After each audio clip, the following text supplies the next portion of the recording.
শুধুমাত্র ডিম আর আটা দিয়ে তৈরি ছোটবেলার প্রিয় ডিম পিঠা তৈরি করেছিলাম। আর এই পিঠাটা একবার বানালে 2 মাস পর্যন্ত বয়ামে ভরে রাখা যায়। তো আমি প্রায় সময় পিঠাটা বানিয়ে রাখি, যখনই শেষ হয়ে যায় সন্ধ্যাবেলা চায়ের সাথে কিন্তু পিঠাটা খেতে ভীষণ ভালো লাগে। তো আজকে আপনাদেরকে ফুল রেসিপিটা শেয়ার করব। আশা করি আজকের এই রেসিপি আপনাদের অনেক ভালো লাগবে। তো পিঠা তৈরি করতে প্রথমেই নর্মাল টেম্পারেচারে 2টা ডিম লাগছে। তো ডিম 2টাকে প্রথমে ভালোভাবে একটু ফেটিয়ে নিতে হবে। তো আমি এখানে হাফ চামচের মতো লবণ ব্যবহার করব। তো এখন ভালোভাবে প্রথমে ফেটিয়ে নিয়ে তারপর খুব সামান্য হাফ চামচের থেকেও একটু কম লবণ দিয়ে দিচ্ছি। তো এখন লবণ দিয়ে সব কিছুকে ভালোভাবে মিলিয়ে নিতে হবে। আর মেলানো হয়ে গেলে এখানে আমি চিনি দিয়ে দিব।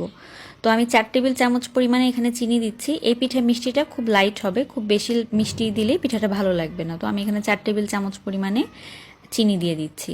তো চিনিটা দেওয়ার পরে ভালোভাবে কিন্তু এটাকে মিশিয়ে নিতে হবে। তো চিনি কিন্তু আমি একবারে ব্যবহার করছি না, অল্প অল্প করে চিনি দিতে হবে আর ঠিক এভাবে মিলিয়ে নিতে হবে, তাহলে চিনিটা খুব ভালোভাবে মিশে যাবে। এখন আমি দিয়ে দিচ্ছি আটা। তরকারি যে চামচ থাকে সেই চামচের আমি 5 চামচ পরিমাণে আটা এখানে ব্যবহার করব। তবে অল্প অল্প করে একবারে কিন্তু আটা দেওয়া যাবে না, অল্প করে আটা দিতে হবে, মানে 1 চামচ করে আর ঠিক এভাবে মিলাতে হবে। তো এভাবে সব কিছুকে একত্রে মিলিয়ে নিতে হবে, একদম শক্ত একটা ডো তৈরি করে নিতে হবে। আর একটু আপনারা চেক করে নেবেন যে একদম শক্ত ডো তৈরি হয়েছে কিনা, কারণ অনেক সময় ডিমের সাদা অংশের পরিমাণটা বেশি থাকে, আবার অনেক সময় কম থাকে। তো সেভাবে বুঝে আপনারা এখানে আটাটা ব্যবহার করবেন। এই খামিরটা একদম শক্ত হবে। আর এই পর্যায়ে আমি একটু তেলও ব্যবহার করে নিব, ওই 1 চামচের মতো তেল ব্যবহার করলেই হবে। তো তেল দিয়ে এখন ভালোভাবে একদম পরোটার মতো একটা ডো তৈরি করে নিতে হবে, একটু শক্ত হবে। তো আপনারা দেখেই বুঝতে পারছেন ডোটা কেমন হয়েছে। এখানে কিন্তু পানি ব্যবহার করছি না, কোনো রকম পানির ব্যবহার ছাড়াই এই ডোটা তৈরি করে নিতে হবে। এখন একদম পাতলা করে রুটি তৈরি করে নিতে হবে, যেন রুটির এই পাশ আর ও পাশটা দেখা যায়, ঠিক এরকম করে রুটিটা একদম পাতলা করে বেলে নিতে হবে।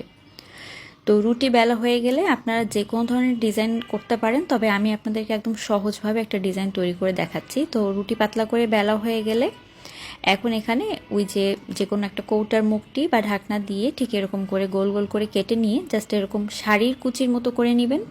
প্রথমে শাড়ির কুচির মতো করে এক একটা তৈরি করে নেবেন, তারপরে 2টা ঠিক এরকম একটার উপর আরেকটা দিয়ে মাঝখানে একটু প্রেস করলে খুব সুন্দর একটা ফুল তৈরি হয়ে যাবে। তো এই ফুলটা হয় কি ভাজার পরে খুব সুন্দরভাবে ছড়িয়ে যায়, একদম দেখলে মনে হয় যে একদম রিয়েল ফ্লাওয়ার।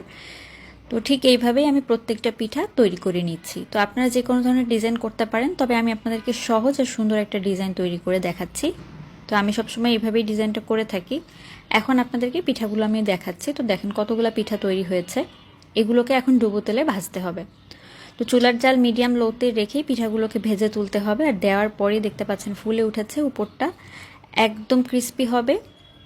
আর এই পিঠা কিন্তু অনেকদিন পর্যন্ত রেখে খাওয়া যায়, 2 মাস পর্যন্ত ভালো থাকে। তো এখন পিঠাগুলোকে এপিট ওপিট ভালো করে লাল করে ভেজে নিতে হবে।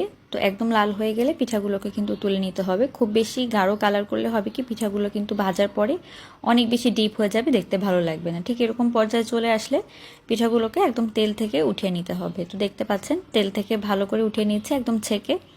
তো এখন পিঠাটাকে প্রথমে যেটা করতে হবে একদম ঠান্ডা করে নিতে হবে। এখন পিঠা গরম অবস্থায় আছে, ঠান্ডা করে তারপর একটা এয়ারটাইট বক্সের মধ্যে ভরে রেখে দিবেন। একদম 2 মাস পর্যন্ত এই পিঠা ভালো থাকবে। আশা করি রেসিপি ভালো লেগেছে। আল্লাহ হাফেজ।